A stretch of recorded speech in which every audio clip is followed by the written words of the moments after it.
The Senate will now be in session. All rise for the arrival of the Honorable Senate President and the Senators of the Republic of the Philippines. I will never allow the weakening of this institution, the Senate of the Republic of the Philippines. This was the statement of Senate President Juan Miguel Migz F. Zubiri as he vowed to protect the independence of the Senate and to prevent the weakening of the institution. We will not stop with our conviction to remain independent, to remain as one of the last bastions of democracy in our country. We will sacrifice ourselves to keep this institution, of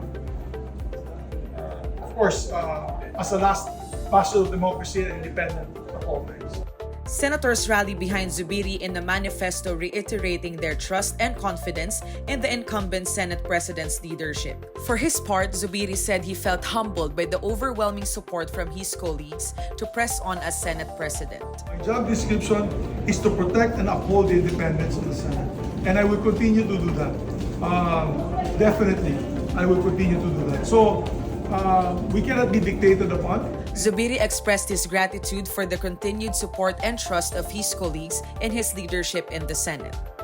Voting 19-0-0, the Senate approved on third and final reading Senate Bill number 2352 or the proposed Jail Integration Act sponsored by Senator Ronald Bato de la Rosa. Nurturing an environment conducive for peace, the Senate adopted Concurrent Resolution Numbers 15, 16, and 17 consenting to presidential proclamations granting amnesty to the members of Rebolusyonaryong Partido ng Manggagawa ng Pilipinas or Revolutionary Proletarian Army or Boncayao Brigade, the Moro Islamic Liberation Front, and the Moro National Liberation Front.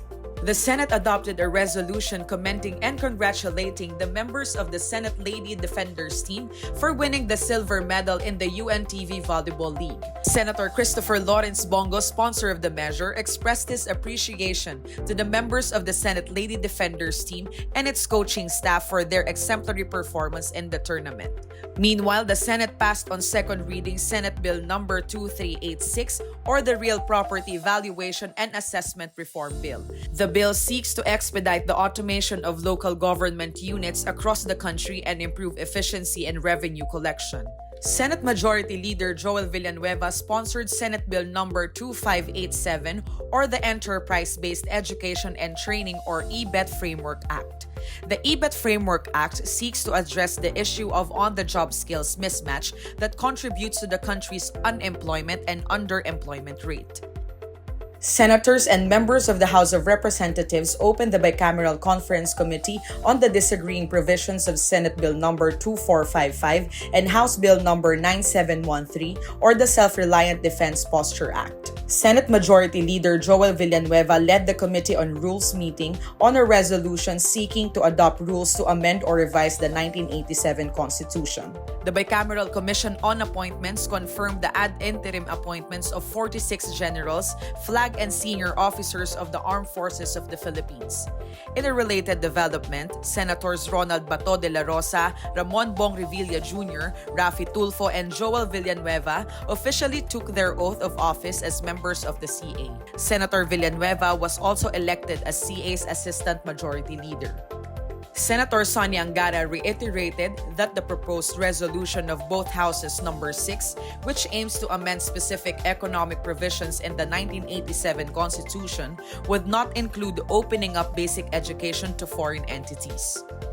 Senator Grace Poe led the Committee on Public Services hearing on the legislative franchise applications of electric cooperatives aimed at ensuring accessible, affordable, reliable, and sustainable electricity for Filipinos.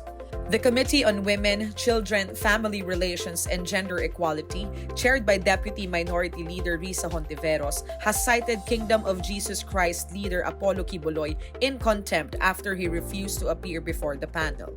Senator Cynthia Villar called on her fellow senators and other stakeholders to consider the vital points of integrated coastal management as a national strategy in managing and protecting coastal resources effectively during the Committee on Environment, Natural Resources, and Climate Change hearing. The women and men of the Senate joined the 1 Billion Rising Dance Mob at the Senate grounds as part of the institution's celebration of National Women's Month.